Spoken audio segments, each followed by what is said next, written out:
Hello and welcome to another episode of Stafford Bridge, Chelsea by the Numbers. Man, let's just start there with a big sigh. Chelsea lose 3-1 to Leeds in what was a truly abject performance. Maybe I'd have to go back and look at everything, but maybe the worst performance in the Enzo Maresca era. I mean, we can go through and look, and by expected goal difference, if I'm to go back and look at last season under Maresca, minus 1.8 expected goal difference would be it is the worst by expected goal difference performance in the entire Enzo Maresca era, which is really not that I was going to say is really saying something but there haven't been that many bad games. It was really truly awful and terrible across every metric you can think of. Giving up 3 XG to Leeds, and again, okay, like I don't even know what to say about the third goal. You don't create that much. Again, I don't know. I think there are some tactical takeaways from this game. I think people are probably going to reach too far with a lot of those. And I think let's start in two places. Or let's start two places. This game has me bamboozled. Let's start in one place. Place number one is that the biggest criticism is Maresca's an idiot. He rotated too much. Okay. From the team that played Arsenal, you have two new center backs. Chalobah moves to right back. Cucurella stays. Caicedo is out, so that kind of forces your hand. Is replaced by Santos. Reece James can't play. Is replaced by Delap. Delap goes to 9. João Pedro to 10. Estevao starts. Gittins starts. I have no problem with the amount of rotation. I think it's fairly responsible. Chelsea played with 10 men against Arsenal for 65 minutes. They played Barcelona the game before that. That is a tremendous physical output over 2 games. You have to rotate. This is the reality. I think there are previous iterations of this Chelsea team that Reece James would have played and Fofana would have played. And when they go down, not only do you lose, and you lose them for months and months and months. So from a rotation perspective, I don't feel that strongly that he over-rotated. In terms of, and we'll talk about the problems I do have with the lineup in a bit. The other is the criticism of the approach, the way Chelsea chose to play. Enzo Maresca said pre-match that he, in 200 games for Daniel Farke, he's played a back 3 6 or 7 times before the second half against Man City. I think he expected them to play a back 3, particularly to play 2 up top, mostly because Chalobah is playing right back. Why do I think that? Well, one, I think the big draw there is for being able to have a much more clear 3 in the build to manage 2 in transition, so that no matter what happens, if you get transition, you can go 3v2 and you're fine. That is the main thing that I think is happening here. The other thing that I think is that by going João Pedro as the 10, Delap as the 9, you can get situations where Delap can show to feet and drag people with João Pedro to run behind. I think there was some intentionality to that decision. Now, there were 2 problems to this, and things that I think got relatively corrected as the game went on. Number 1 is that with a front 4 of João Pedro, Estevao, Gittins, and Delap, you have one player on the whole field who is a legitimate threat to run in depth, and that is Esteval. Liam Delap, for his many qualities as a footballer, which are, I don't know, they exist. Don't ask me what they are, but they exist. He's not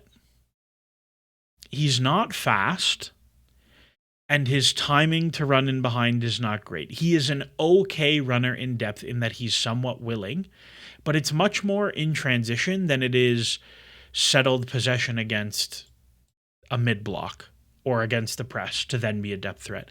And I think the perfect example of this is there was a moment in the first half where Chelsea had circulated and Enzo Fernandez had rotated to like a right back position, but was being jammed by Goodmanson, like very, very tight marking from behind. And Liam Delap, and as this ball is coming to Enzo Fernandez, who like his whole body is oriented that I am taking my touch backwards away from goal.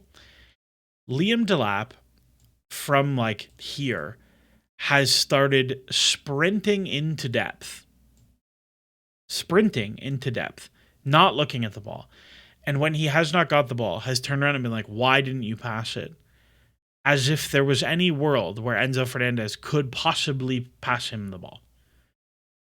So I think when you look at selection thing or like setup things, there was no ability to pressure depth whatsoever. Gittins is very quick. I cannot recall one time through the matches he has played so far where he has been a legitimate threat to run in depth and to receive a pass into depth. It simply does not happen. He is reasonably talented 1v1. There is maybe something there with the cross to the back post. He gets another assist for Pedro Neto with a clipped ball to the back post today. Off the ball, it is there is nothing there. There is no willingness to run off the ball and be a threat off of the ball. And against teams who are very committed to defending, particularly, we can talk about the historical connotations of Leeds Chelsea. They played like there were historical connotations. I don't think anyone in the Chelsea team was particularly aware of them. Everything is super aggressive. Every single Chelsea player receiving back to play got smashed. I think the match was refereed in a way that made it somewhat difficult for Chelsea to play. The pitch was also very slick, blah, blah, blah, blah, lots of excuses. But when you have that very, very, very aggressive defending against players receiving back to play, you then need to threaten in behind. And instead, what we got was deeper and deeper, and Esteval comes deeper to get it. He was just as guilty as everybody else. Deeper to get it, and deeper to get it, and João Pedro comes deeper to get it, and Andre comes deeper to get it. And you just have no ability to threaten the back line and push them deeper to get space for other players or open up space for players in between lines. Those are the two things that really did not happen. In addition to those, I think Enzo Maresca very much got the build shape wrong and then fixed it, but it took quite some time to fix it. So Chelsea started building in very regular 3-2. Okay. Cucurella left 10, João Pedro right 10, Esteval wide on the right, Gittins wide on the left. This is how Chelsea generally approach back fours to build. And so you might say like, well, I think he expected back four. I think the Chalobah thing is why I think it was not that, but it starts like this. And what happens is that from the 3-2, it's very easy to screen the double pivot in Enzo and Andre. And now you've committed 5 players deep to beat 2, which you don't need. So very quickly, Enzo Fernandez is like, well, I'm just going to get out here. And I'm going to get higher. And so very quickly, it becomes 3-6-1. Okay, no problem. Well, now you're building 3-1 against the front 2. Again, not hard to do. You're 4v2, very easy to do. The problem with this is twofold. One, is an execution thing where both Tosin and Berishile, and to an extent Chalobah, all had horrific passing games. I think if we go through and look from like a passing perspective, Tosin 93 of 102, like 102 passes and failing 10 of them is actively a problem. Berishile 48 of 50, but very little progression. 3 into the final third is not very much. And then 112 of 115 is like you are passing backwards predominantly, particularly when it's only 8 into the final third. Like, it's just not enough based on that game. And those 8 into the final third are all out wide. So you start from there. And when you build against 2 with 3-1, you need one of 2 things to happen. You either need them to shrink to one side, and then your outside center back is the player who is like breaking the press. So you shrink the 2 together, and then you play it the other way. But to do that, you don't need this player here. That player can be much higher. Or they stay open, and you can just play Andre to turn and attack the midfield 3, and you can do all sorts of things. Now, sometimes Chelsea got there with things like that. Chelsea actually maintained quite a lot of the ball. I think at one point in the first, 71-29, and it was even higher for stretches in the first half. And there is, if you look at things like the McClock bot, annoyingly, Chelsea are yellow here and Leeds are blue, but you can look from like minute 15 until the goal. Like, Chelsea have a pretty good stretch of getting into the box and doing reasonable things with it. And it's mostly coming from this build shape. What you see Leeds start to do is Leeds start to pop one of the midfielders high and keep the strikers split and give the ball to Tosin and say, you break us. And the reality is he can't do it. He can't do it at all. He can't do it in any way. He can't play line breakers into people's feet. He can't play passes for people in behind. He can't dribble to probe this gap, to shrink players. He can't do any of those things. He can't do any of them. And so you end up in this situation where it gets very, very stodgy, and there's no real risk to play him behind. There's a couple moments at the end of the first half where you get Joe Pedro between the lines, and they result in delap shots that are like not amazing chances, but they're there. And again, a lot of this is execution where like players just played poorly.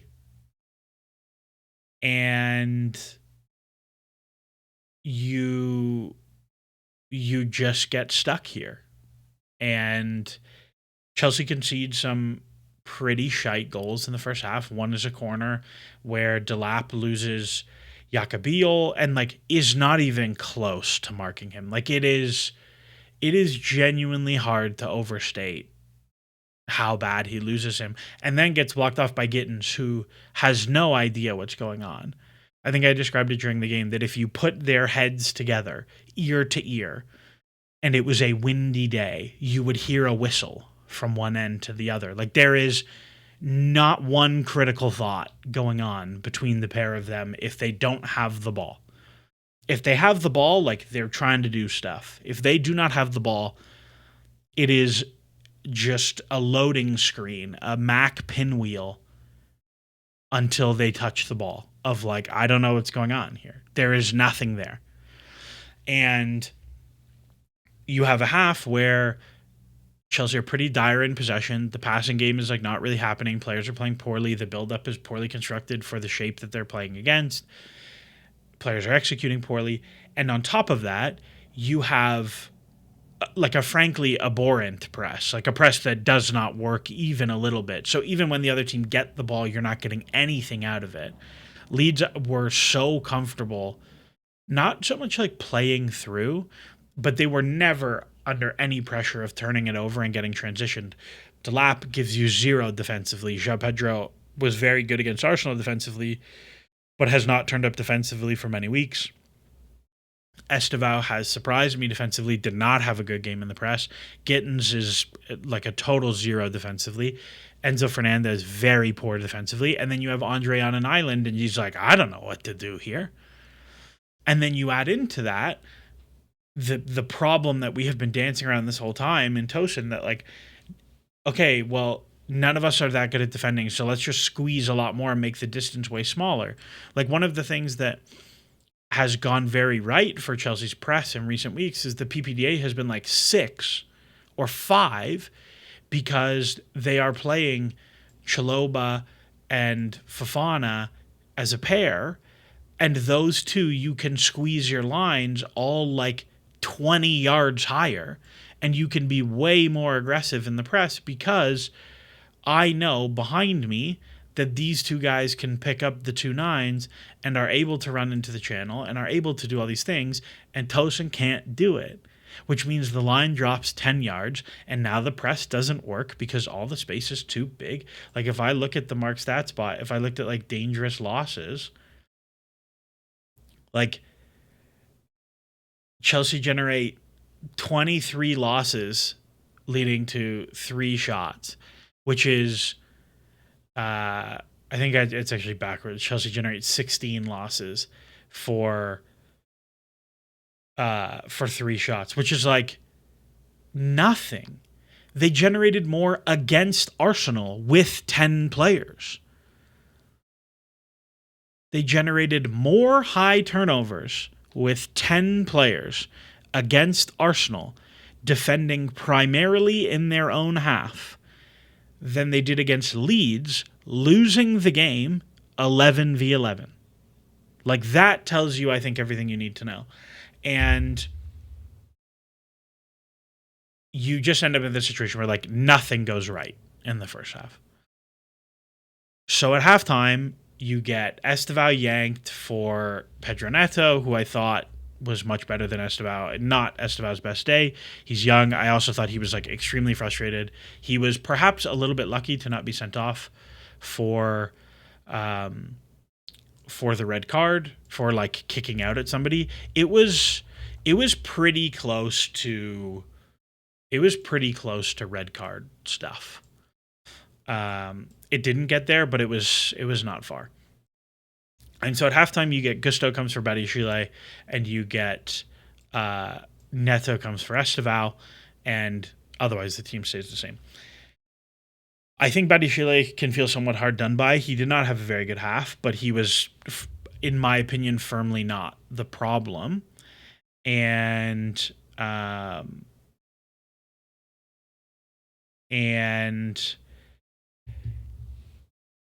he comes off, Gusto comes on. Chelsea changed their build to a 2-2. Okay, so it's like a 2-2-2-3 kind of thing. You end up in a situation like this. The wingers can get higher, and all the space for players to come low is now provided by the midfielders. So you end up with both wingers higher, which ideally pushes the wingbacks deeper because they're not coming low to receive. And the idea is that between Gusto, Andre Cucurella, and Enzo Fernandez, you can break the line of 5 of 2 strikers in midfield 3 by having one player come low, using the 4v2 to beat those 2, and hopefully dragging a midfielder out so that it looks like a front 3 all the time. And then now with a midfield 2, you can do all sorts of things to get players free to receive in between. Chelsea have been much more comfortable when they have played against teams that have midfield 2s than they have been against teams that play midfield 3s when they play the back 5s. They've struggled against all of the 5s, but they've had more success against the midfield 2s than the midfield 3s. That's the idea. It mostly works. If you look at the second half, they give up not a lot in transition, and they get quite a bit of juice going the other way. They score immediately.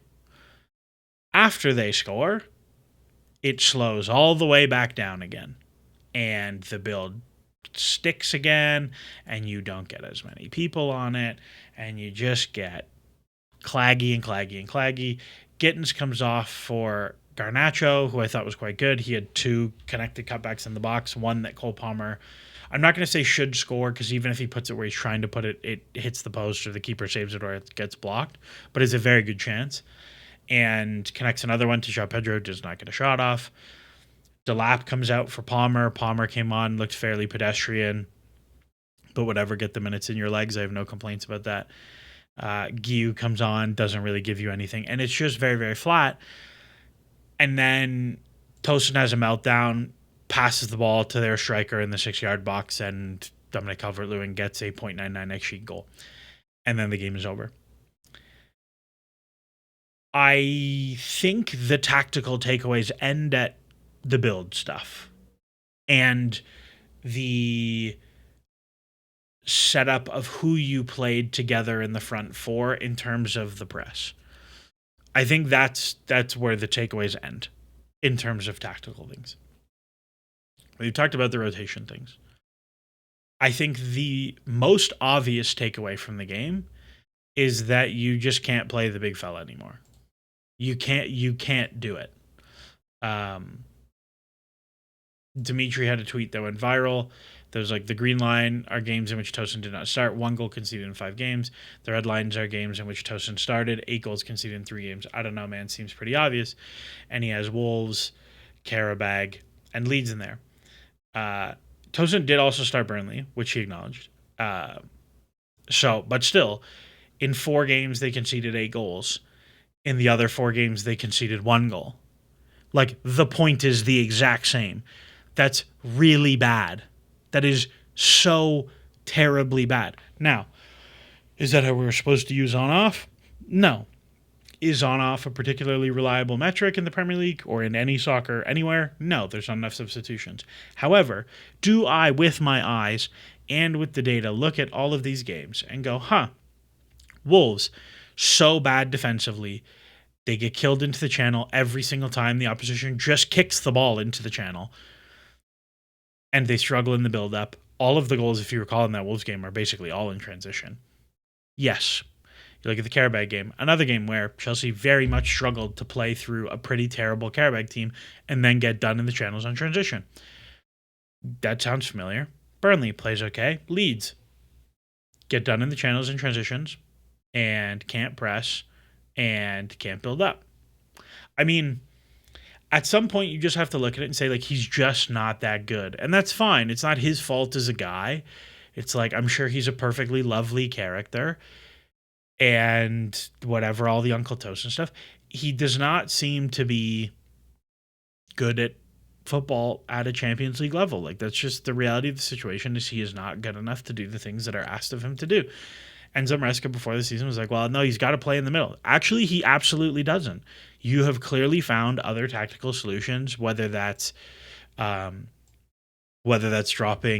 a midfielder in there or it's splitting Fofana wide, because like Fofana can't do it, and you have found solutions to it. You actually absolutely don't have to have him there.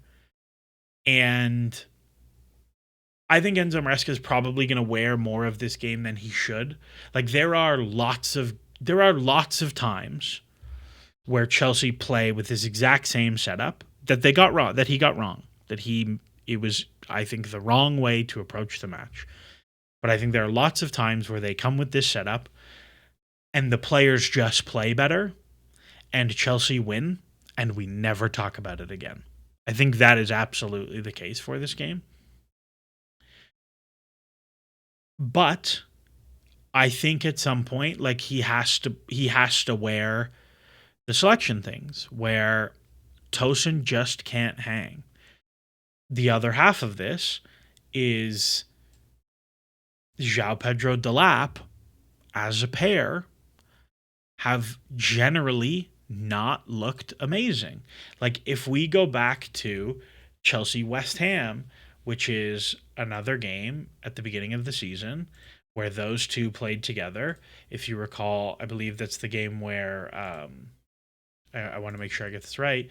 It is the game where I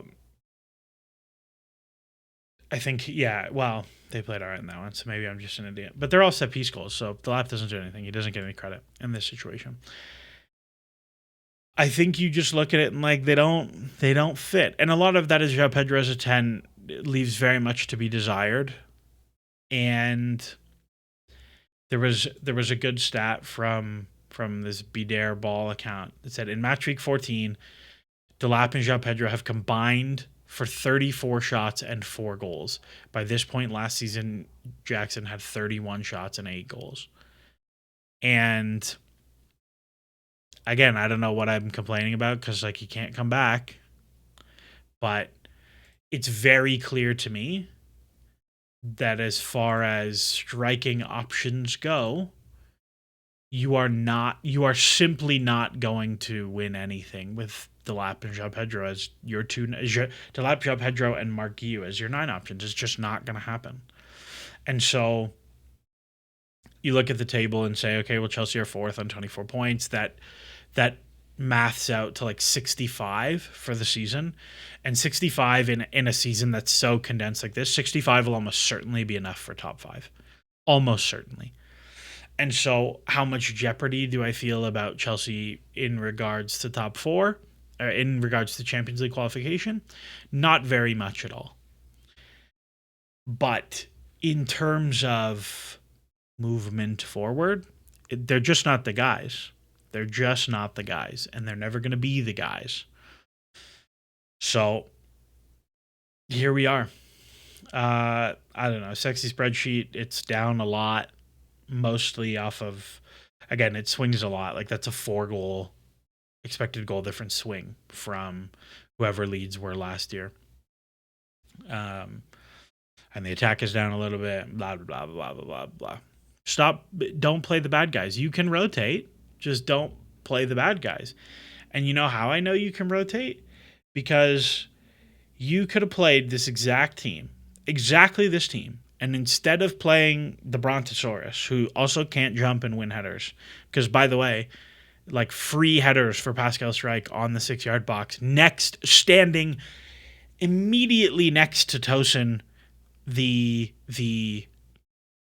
zonal marker, immediately next to him, free header.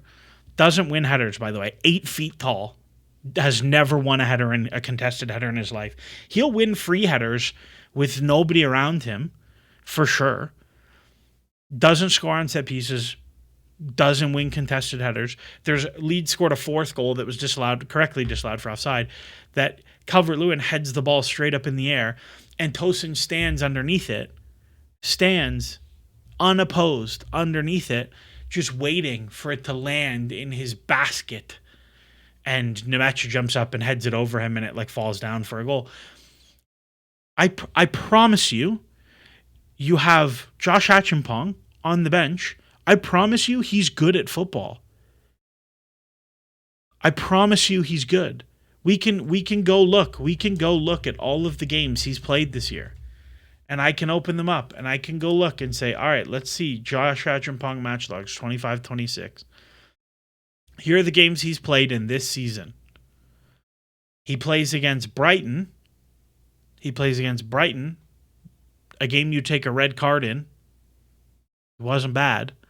He plays in a 0-0 against Palace. Against Jean-Philippe Mateta, gives up nothing. Clean sheet, Benfica. Plays in a win against Liverpool. Was fabulous in that game. Clean sheet against Forest. Was pretty good in that game. If I recall, scored the winner. Plays against Ajax. Not a great game. Who else played in that game? Loses against Sunderland. I thought he was pretty good in that game. Like, I promise you he's not as bad as Tosin. I promise you. I promise you he can hang. And you could have just played him. Joral Hato. Do I think Joral Hato's any good? No, I don't. Do I think he will pass the ball to the other team's striker in the 6-yard box? No, I also probably don't. I think at some point you just have to walk away and say, like, he's just not that good. Move him in January. I hope this is similar to Ipswich last year, where Disasi and João Felix got permanently banished.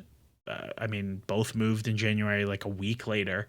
I hope it is the same. I hope we do not see him again. I'll go this far. I'd rather watch Murillo play from Nottingham Forest, who I hate and isn't good. I'd rather do that than play Tosin anymore. So, whatever. Chelsea played Bournemouth on the weekend. Bournemouth are in a bit of a skid and keep not playing well. Georgi Petrovic keeps being falling victim to the deflection bug. Maybe Pedro Neto will score another deflection from distance. I don't know. Cole Palmer back 30 minutes. Did not look great, but he did not get injured. So we'll take the positives. Rubbish day at the office, my friends. As always, enjoy the soccer. Maybe not this soccer, but enjoy some soccer somewhere.